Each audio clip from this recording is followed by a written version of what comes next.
Doctor Patangrao Kadam यांच्या स्मृतीस्थळाचं आज लोकार्पण। काँग्रेस नेते राहुल गांधी सोहळ्यासाठी उपस्थित राहणार। उद्धव ठाकरे यांची मात्र कार्यक्रमाकडे पाठ। अरविंद केजरीवालांच्या जामिनावर आज सर्वोच्च न्यायालयामध्ये सुनावणी। केजरीवालांना जामीन मिळणार का याकडे लक्ष।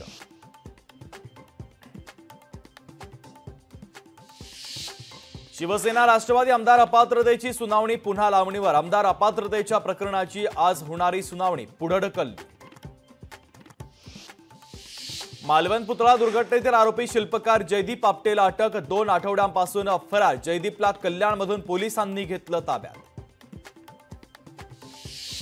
अखेर बाप्पा पावला। मुख्यमंत्र्यांशी चर्चेनंतर एसटी कर्मचाऱ्यांचा संप मिटला। गणपतीसाठी गावी जाणाऱ्या लाखो प्रवाशांना मोठा दिलासा।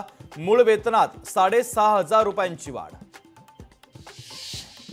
गणेशोत्सवासाठी कोकणात जाणाऱ्या भाविकांना मोठा दिलासा। कोकणात जाणाऱ्या गणेश भक्तांना 5 सप्टेंबर ते 19 सप्टेंबरच्या दरम्यान टोल माफीचा निर्णय।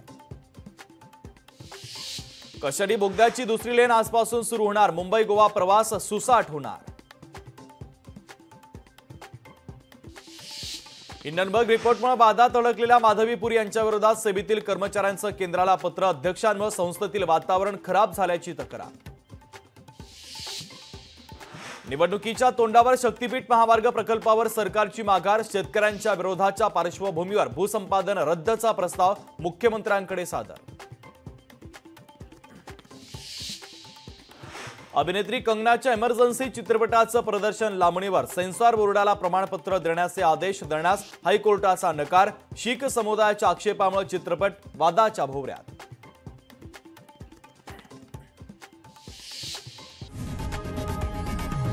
लोकशाही मराठी ऐका, पहा, जागरूक रहा।